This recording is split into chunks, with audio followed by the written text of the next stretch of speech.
Әр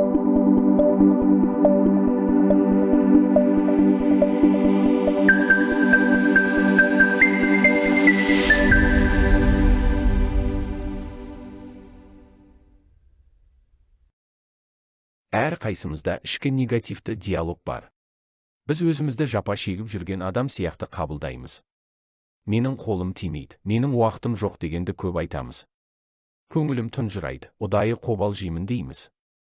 Бүгінгі күннің шынайы көрінісі осындай. Ендеше біз осындай шаблонды қалай бұзамыз, қалай одан шығуға болады? Дәл осы жерден бастап шынымен де мәнді де мағыналы болатын алғашқы қадамды қалай жасаймыз? Менің айтайын дегенім, бұл есікті ашатын нәрсе, ол ақпарат. Егер де сен өз болашағыңа ойларыңның қандайда бір қатысы болады деп санайтын болсаң, онда сенің ойларың тек теориялық түрде ғана сенің тағдырыңды қалыптастырады. Сен күніне 70-ге жуық ойды ойлай аласың, және осы ойлардың 90% кешегі ойлаған ойларың болады. Ендеше сен осылай ойлауды жалғастыра беретін болсаң, сенің өміріңнің керемет өзгере қоятыны шамалы. Сол бір ойларды ғана ойлай берсең, сол бір ғана таңдауды жасай беретін боласың. Ал бір таңдауды ғана жасай берсең, жүріс-тұрысың, әрекетіңде біреу болады. Бір ғана әрекетті жасай беру, сол бір нәтижеге ғана алып келеді. Ал біз сол нәтижеден баяғы бір сезімді немесе сол бұрынғы эмоцияны ғана күтеміз. Ал айналып келгенде осы эмоциялар біздің бұрынғы ойларымызды қайтадан қозғайды. Нәтижесінде біздің биологиямыз, біздің нейротізбектеріміз, біздің нейрохимиямыз, гормондарымыз, тіпті біздің геніміздің экспрессиясы да осы ойларымызға, әрекеттерімізге, біздің сезімдерімізге сәйкестене бастайды. Біз қалай ойлаймыз, қалай әрекет етеміз және қалай сеземіз, осының бәрі біздің жеке тұлғамызды қалыптастырады. Ал өз кезегінде тұлғамыз біздің жеке ақиқатымызды қалыптастырады. Міне, бары болғаны осы. Яғни қазір осыны тыңдап отырған адамда өз алдына жеке ақиқатын қалыптастырған және ол оның өмірі деп аталады. Егер де сен осындай идеяны ұстанғың келсе, жаңа өмірді бастағың келетін болса, өзіңнің жеке ақиқатыңды жаңадан қалыптастырғың келетін болса, сен бірінші кезекте өз тұлғаңды өзгертуің керексің. Бұл дегеніміз өзіңнің не туралы ойлайтыныңды бақылап, айқындап көр және соларды өзгерт деген сөз. Бастапқыда сен өзіңнің аңдаусыз қимылдарыңды, күнделікті әдеттеріңді немесе жүріс-тұрысыңды аңғара бастайсың және соларды ақырындап өзгерте бастайсың. Сосын эмоцияларымызға назар аударуымыз керек және олардың біздің болашағымызға қатысы бар ма, жоқ па, соған қарауымыз керек. Себебі бізді өткен уақытпен байланыстырып қоятын дәл осы эмоциялар. Сондай-ақ кейбір адамдар бұрынғы тұлғасында қалып, жаңа ақиқатты бастамақшы болады, бірақ бұлай болмайды, бұл ешқандай нәтиже бермейді. Сен бұл үшін мүлдем басқа адамға айналуың керексің. Нейробиологияда былай айтылады, бірге жұмыс істейтін нерв клеткалары нейронды желілер арқылы өзара бір-бірімен жалғанып жатады. Сен бір сарында ғана ойлайтын болсаң, сол баяғы бір таңдауды ғана жасай беретін боласың, әдет қылықтарыңда бір сарынды, уайымдарыңда бірдей болады, нәтижесінде бір паттерндерге бұрынғыдай нейронды желілер қалыптаса беретін болады. Мұның бәрі өзіңе таныс сезімдерді жоғалтпас үшін ғана жасалады, және оның аты сен деп аталады.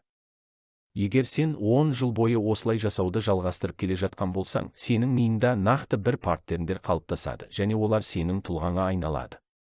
Сосын адам шамамен 35 жасқа толғанда, бұл әбден бекіп алады. Бұған дейін психологияда мұны өзгерту мүмкін емес деп айтатын. Бірақ қазір біз оны өзгертуге болатынын білеміз. Яғни, біздің миымызда біздің әдеттеріміз деп аталатын кішкентай ұяшық бар. Біз уақытымыздың 95%-ын бірнеше бағдарламаға жұмсаймыз. Сондықтан біз жұмыс істеуге отырған кезде, осы бағдарламалардан өзімізді босатуымыз керек. Өстіп басқаша әрекет етуге немесе басқаша таңдау жасауға шешім қабылдау кезінде. Көп адамдар мұндай дискомфортпен кездескісі келмейді. Бұл жердегі дискомфорт дегеніміз, ол алдағы жағдайдың белгісіз, беймәлім болуы, оны алдын ала болжай алмайтындығын. Ал адам мұндай беймәлім нәрселерден қорқады. Олар мұның орнына өздерін кінәлі сезініп жүре бергенді қалайды. Дегенмен олар өздерінің қандай болатынын болжай алатын болса да, қолда бар мүмкіндіктерге ешқашан сүйенбейді. Осы кезде сен мұндай адамнан, сен қашаннан бері осылай жасап жүрсің? деп сұра. Ол шамамен 35 жыл болған шығар деп жауап береді. Сол кезде одан неге осыншама ұзақ жыл деп сұра. Сонда ол 35 жыл бұрын бастан өткерген бір оқиғаны айтып береді.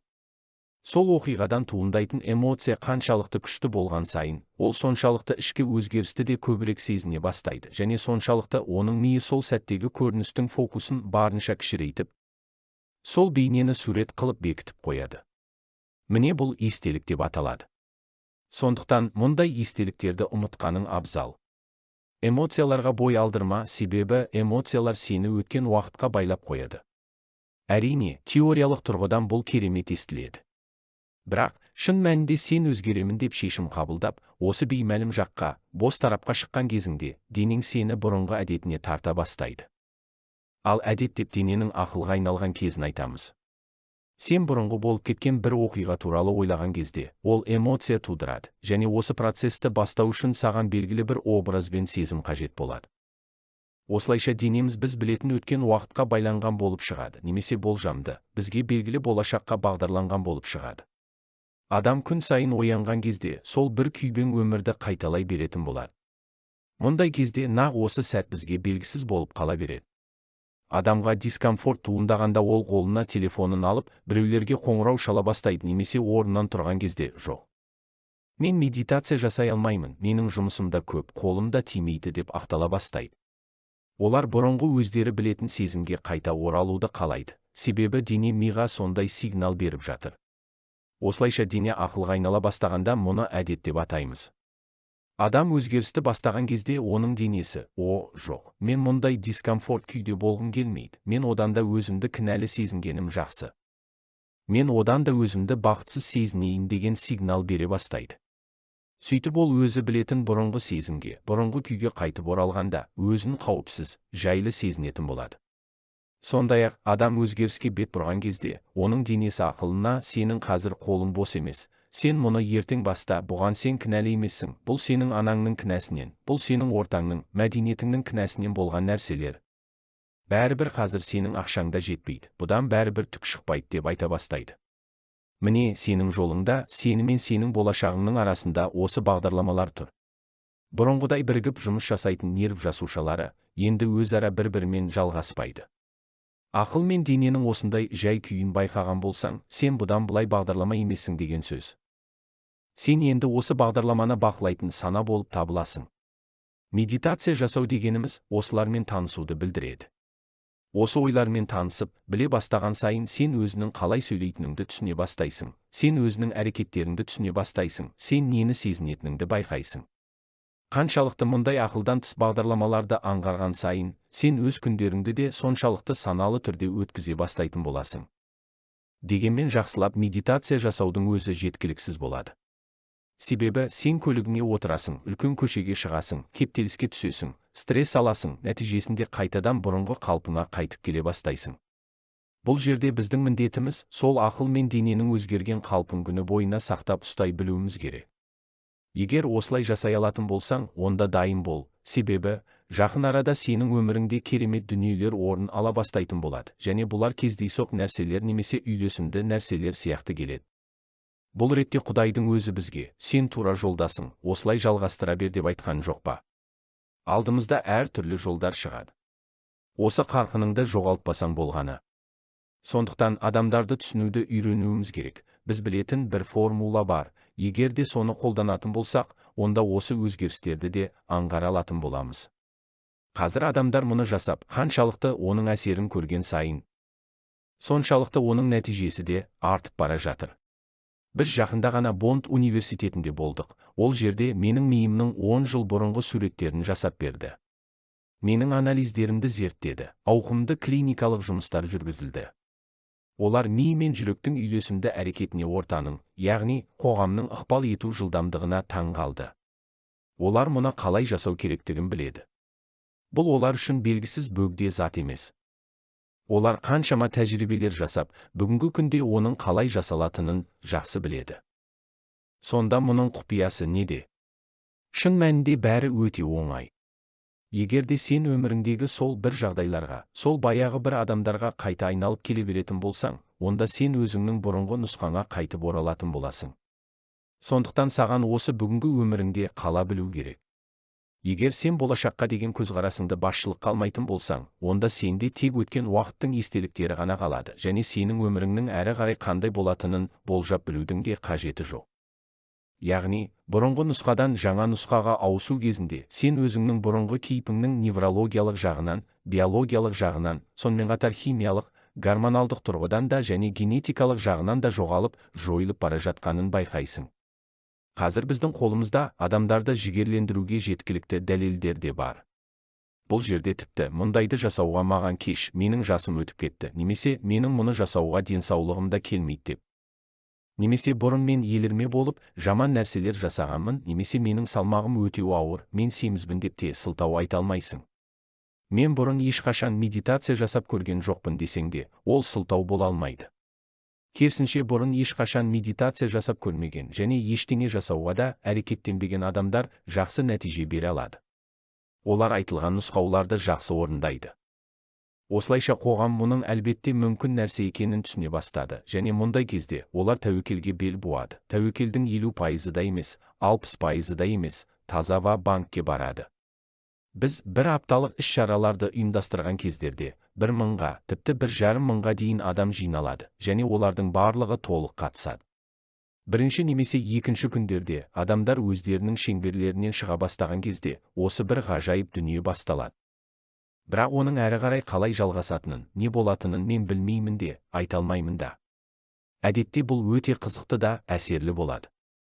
Менің ойымша бізді гипноздың әсерімен материалист болуға көндіріп қойған сияқты. Біз болмысты өз сезімдеріміз арқылы ғана айқындаймыз, және бұл ең үлкен иллюзиялардың бірі болып табылады. Яғни, басты сұрақ мынадай болуы керек: әлі болмаған нәрсені қазір болып жатқан нәрсе сияқты көру үшін, миым өзгереді ме деп қайта-қайта ойланғаныңмен де, әлі көзге көрінбейтін немесе әлі сезілмейтін болашаққа сене аласың ба? Икемділік саласындағы соңғы зерттеулерге сүйенетін болсақ, бұл әлбетте мүмкін. Яғни, кванттық өрістегі жаңа мүмкіндіктерді пайдалану арқылы күн сайын сол болашақты эмоционалды түрде қабылдай отырып, оған терең бойлай бастайсың. Сенің денең түпсанаң сол эмоцияны тудыратын уайымың мен сенің ойыңнан туындайтын эмоцияның айырмашылығын айыра алмай қалатындай дәрежеге жетеді. Осылайша сен жаңа гендерді іске қосып денеңді сол болашаққа, оны шынымен болып қойғанда етіп өзгерте бастайсың. Эпигенездік саладағы соңғы зерттеулерге қарайтын болсақ, бұл да мүмкін нәрсе. Енді мына нәрсе туралы ойлап көр. Күн сайын схема арқылы денеңді болашақтың эмоциясына баптап, үйрете беретін болсаң, сенің денең ол нәрселер қазіргі сәтте бар сияқты, болып жатқан нәрселер сияқты өзгере бастайды. Қызықтың бәрі осы жерден басталады. Себебі енді осы үшін саған ешқайда да барудың қажеті жоқ. Олар бұдан былай саған өздері келе бастайды. Сен өз тағдырыңның магниті сияқты бола бастайсың. Медитациядан шыққан кезде адамдар, мен барлық назарымды өзімнің байлығыма бағыттадым, бірақ ол неге ол жерде жоқ деп айта бастайды. Өйткені сен оған әлі лайықты емессің. Егер де сен ол неге ол жерде жоқ деп сұрайтын болсаң, сен сол бұрынғы қалпыңа қайтасың. Тәжірибе ретінде жасап көрсем болады. Сол медитация кезіндегі қалпыңда ұзақ уақытқа қалуға тырысып көр. Сосын тағатсыздыққа да, фрустрацияға да берілмей, бұл неге болмай қалды деп себептерін іздемей-ақ, жай ғана қандай нәтижелердің туындайтынын күтіп, бақылап көру керек. Бұл жерде болмысты, шынайылықты өз сезімдерің арқылы ғана айқындайтын болсақ, ол өзіңе тұзақ болып шығуы мүмкін. Себебі сенде өзіңнің болашағың туралы ойлар бар, бірақ сен оны әлі көре алмайсың, сондықтан бірдеңеден айырылып қалғандай күйге түсесің. Ал мұны күнделікті тәжірибеде қолданып жүрген адамдар өздерінің болашағы туралы ойлайды және осы болашақпен байланысты эмоцияларды алады. Осылайша олар әлі сол болашақпен байланыста болып табылады, солай емес пе? Сондықтан бұл үшін бізге күнделікті тәжірибе керек. Мысалы, гольфтің шаригін немесе теннистің добын ұрған сияқты, сондай-ақ сальса биін билеген сияқты, тоқыма тоқығандай бұғанда бар болғаны оқып үйрену керек. Бірінші кезекте, байыпты түрде оқып үйрену қажет. Сол кезде бәрі жақсы жасалып, қызықты бола бастайды. Міне барлығына осыны айтқым келеді. Туында амал шат-шадыман, қуанышты және еркін процесс болуы керек. Егерде әрдайым болашақты көз алдыңа елестетіп, ойлап жүретін болсаң, онда адам ешқашан өткен уақытпен өмір сүрмейтін болады деген ұғымды басшылыққа алып, соны адамдар өз-өздеріне дәлелдеу үшін уақыттарын жұмсап, күндерін өткізіп жатыр деген идея маған өте ұнайды. Міне зерттелмеген беймәлім нәрсе осы жерде жатыр. Көп адамдарға белгісіз нәрсе, ол үрейлі, қорқынышты нәрсе. Сондықтан қалай болатыны беймәлім болашаққа олар әлі қарамайды, себебі олар оны өздерінің сезімдері арқылы көруге үйреніп алған. Сен осы кедергіні аттап өте алатындай болуың керек және сол белгісіз жақта, сол жайсыз күйде қала білуің керексің. Сосын сол сәттен бастап өз-өзіңді ретке келтіре бастайсың. Кішкене мазасыздана бастадым. Мен кішкене түңіле бастадым, менің көңілім қалады деген сезімдер басталады. Сенің денеңнің өткен уақытқа қайта бастаған сәті осылай болады, себебі эмоциялар бұл өткен уақыттың жазбалары. Мүмкін сен күнде қайталана беретін істеріне қайтадан бата бастадың. Сондықтан мұндай сәтте өзіңнің ойларыңа назар аудар, өзіңді ойды ойлап тұрған жеріңнен ұстап алуың керексің. Міне бұл жеңіс болып табылады. Егерде өзіңді осылай ойдан ұстап ала беретін болсаң, жеңістеріңде еселене береді. Мәселе сенің байлығыңда емес, сенің денсаулығыңда да, еркіндігіңде де емес, мәселе сенің жаңа қарым-қатынастарыңда да емес. Мәселе сенің кім болып, қандай болып келе жатқаныңда. Яғни, өзіміздің бұрынғы сипатымызды артқа тастап, одан шыға білу, бізге өзгеруге жол ашады. Міне осылайша ауыспалы кезең басталады. Иә, мен мұны түгі жоқ, бос кезең деп атаймын, себебі ол жерде еш нәрсе болмайды. Бірақ сен ілгері жүруді тоқтатпай, жалғастыра білуің керексің, және әдетте көп адамдар тоқтап қала беретін жерде, сен әрқашан өз сеніміңнің соңына дейін жете білуің керексің. Осы демалыс күндерде мен бір адаммен әңгімелестім. Ол осы кедергіні бұзып, басқа тарапқа өтіп алған. Енді бұл адамның өмірінде неше түрлі ғажайыптар орын алуда. Ал ол болса осы ғажайыптарға өте лайықты адам. Мұның құпиясы мынада, ғалам бізге әрқашан өзіміз лайықтымыз деп тапқан нәрселерімізді ғана береді. Сондықтан біз осыны жақсылап түсініп алуымыз керек. Мыңдаған жылдар бойы қалыптасқан бағдарламаға қарайтын болсақ, біз материяны материяға алмастыруымыз қажет екен. Түсінесің бе? Үш қырлы, үш өлшемді болмыста осылай алмастыруымыз керек. Ал бұл біраз уақытты талап етеді. Яғни кванттық өріс деп аталатын ресурсқа қосылу үшін, және материядан емес, осы өрістен алып құрастыру үшін көп мәрте оқып жаттығып, үйрену керек және оны ешқашан тоқтатпай, жалғастыра беруіміз керек. Бұған да гольфтің шаригін ұрып жаттыққан сияқты оқып үйрену керек. Жаман әдеттерге қайта орала бастаған кезде, саған ойша қайталап, жаттығулар жасау керек болады. Сосын жұмыс уақытының соңында сен өз-өзіңнен, мен мұны күнде жасап жүрмін бе, менің қолымнан келе ме, бүгін менде қалай болды деп сұрайсың. Қай жерінде сен ашуландың? Не үшін сен жұмыстың соңында естен тандың? Бұл не өзі?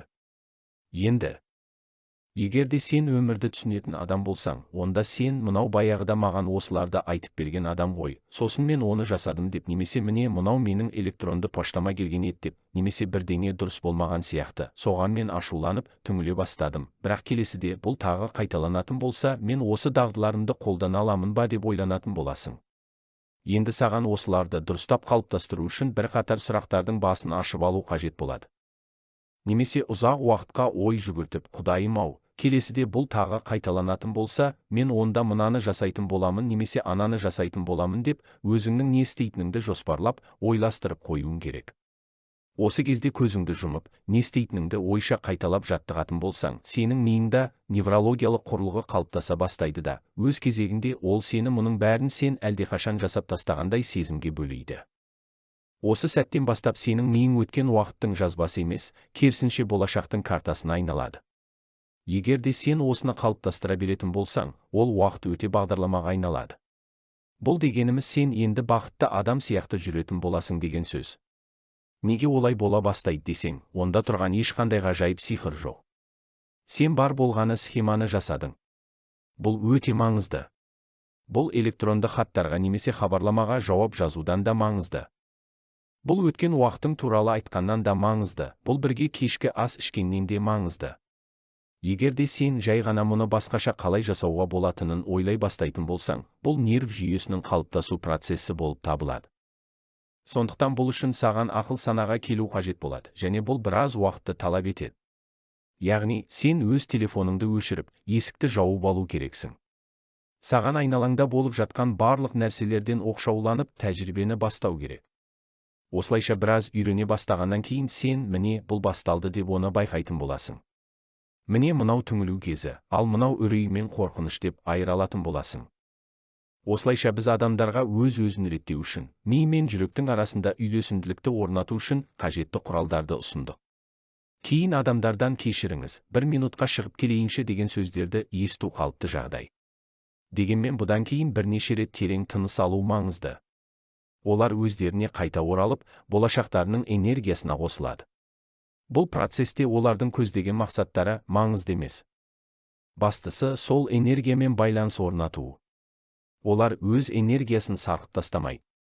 Бастапқыда әрине бұл үшін көп күш-жігер қажет болады. Себебі сана сезімде қалып, естен танып қалмас үшін көп энергия мен байыптылық қажет. Бірақ, егерде сен табанды, қайсар адам болатын болсаң, онда өзіңде түсіне бастайсың. Сен өз күш-жігерімді өзімнің сауығуым үшін, немесе болашағым үшін қолдана алатын болсам, неге мен оларды мына адамдар үшін немесе осы нәрселер үшін жұмсауым керекпін деп ойлайтын боласың. Сонда адамдар кеше өте ауыр күн болды, мен әріптесіммен де ұрсысып қалдым, сондықтан мен мына жұмысты жасағым келмейді деген сияқты сылтауларды да айтпайтын болады. Біз дәл осындай сәттерде өз-өзімізді түзетумен айналыса бастаймыз. Осы үшін бұл ең құнды сәттер болып табылады. Терең трансценденталдық уайымда болған адамдар, біз айтып жүргендей, жанған кезде, жалғанып, қосылған кезде олардың миы өте жоғары когерентті күйге, яғни супер гамма паттерндерге өтеді. Яғни ми әдеттегі ойлау шегінен шығып кетеді, оған трансценденталдық салмақ түседі, немесе бір мистикалық байланыс орнайды деп те айтуға болады. Олар өздерінің бүкіл өмірін қарап шығады, және өткен өмірінен еш нәрсені өзгерткілері келмейді, себебі дәл сол оларды осы күйге алып келді. Дәл осы сәтте өткен шақ енді болмайды, ол жоқ. Дәл осылай олар өздерінің өткен өміріне қарайды, және барлық бастан өткерген қиын сәттерді олардан қалай өткендерін көреді. Олар жақсы медитацияларға немесе жақсы болған жағдайларға назар аудармайды. Олар дәл осы сәттердің арқасында бүгінгі жағдайға жеткендерін де жақсы біледі. Меніңше, сол кезде олар барлық қиындықтар мен күш-жігердің маңыздылығын, біздің кім болып қалыптасатынымыздың маңыздылығын түсіне бастайды. Оны бізден ешкім тартып ала алмайды, сондықтан біз сондай деңгейге армандаған нәрсемізге қол жеткізген кезде жасауға қажетті келесі нәрсе ол, оны толық қанағаттанғанға дейін жасау. Сосын оның қызығы кетіп, бір сарынды бола бастаса, бәрін қайтадан бастауға болады, немесе жаңа бір нәрсені бастасаң болады. Менің ойымша, эволюция деген осы болса керек.